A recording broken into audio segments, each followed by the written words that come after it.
ഏട്ടന് എന്തോ ഡൗട്ട് ഉണ്ടെന്ന് തോന്നുന്നു. ആണോ? എന്താ അങ്ങനെ പറഞ്ഞേ? പ്രത്യേകിച്ചൊന്നുമില്ല. ചിലപ്പോൾ എൻ്റെ പേടി കൊണ്ട് തോന്നിയതായിരിക്കും അല്ലേ? ആയിരിക്കും.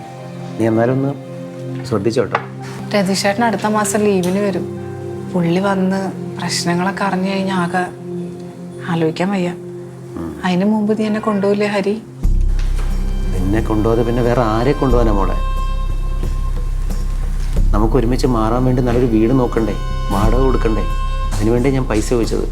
നീ കൊണ്ടുവന്നിട്ടുണ്ടോ? ഞാൻ പൈസ ഇട്ടുണ്ടായിരുന്നല്ലോ. അത് 10 ഉള്ളൂ. ഞാൻ 25,000 അല്ലേ ചോദിച്ചേ? 10 തന്നെ ഞാൻ ഒപ്പിക്കാൻ പറ്റ പാടെ എനിക്കേ അറിയുള്ളൂ. മോളെ, വീടിന് അഡ്വാൻസ് കൊടുക്കണ്ടേ? കഴിഞ്ഞ മാസമല്ലേ ഞാൻ നിനക്ക് 30,000 രൂപ തന്നത്? ഇതിപ്പോ എത്ര തവണയായി? നിനക്ക് എന്തെങ്കിലും കണക്കറിയോ? ചാവുന്നതിന് മുമ്പ് എല്ലാ പൈസ നിനക്ക് ഞാൻ തിരിച്ചു തന്നിരിക്കും. അയ്യോ ഹരി, ഞാൻ അങ്ങനെയൊന്നും ഉദ്ദേശിച്ച് പറഞ്ഞല്ല. നീ ഇങ്ങനെ പൈസ ചോദിക്കുമ്പോ രതീഷേട്ടനോട് ഓരോ കള്ളൊക്കെ പറഞ്ഞിട്ടാ ഞാൻ പൈസ എടുത്തോണ്ട് വരുന്നത്.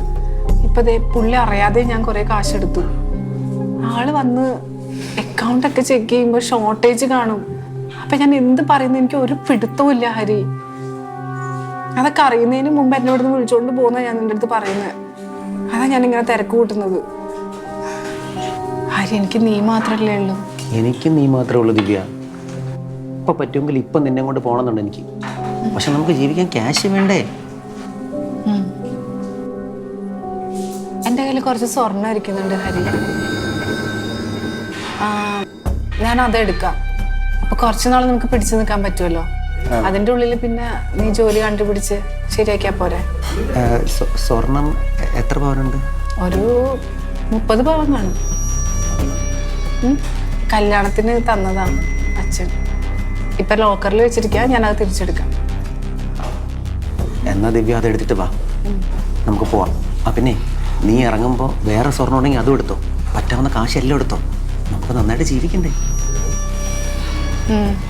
നോക്കട്ടെ, ഞാൻ ഇറങ്ങാൻ നോക്കട്ടെ.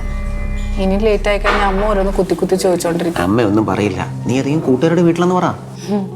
അതന്നെയാ പറയാറ്. ഞാൻ ഫോണിൽ നിന്റെ പേര് ഹരിതാന്നാ സേവ് ചെയ്തിരിക്കുന്നത്. എന്തൊരു ബുദ്ധിയാണ്. പിടിച്ചു നിക്കണ്ടേ?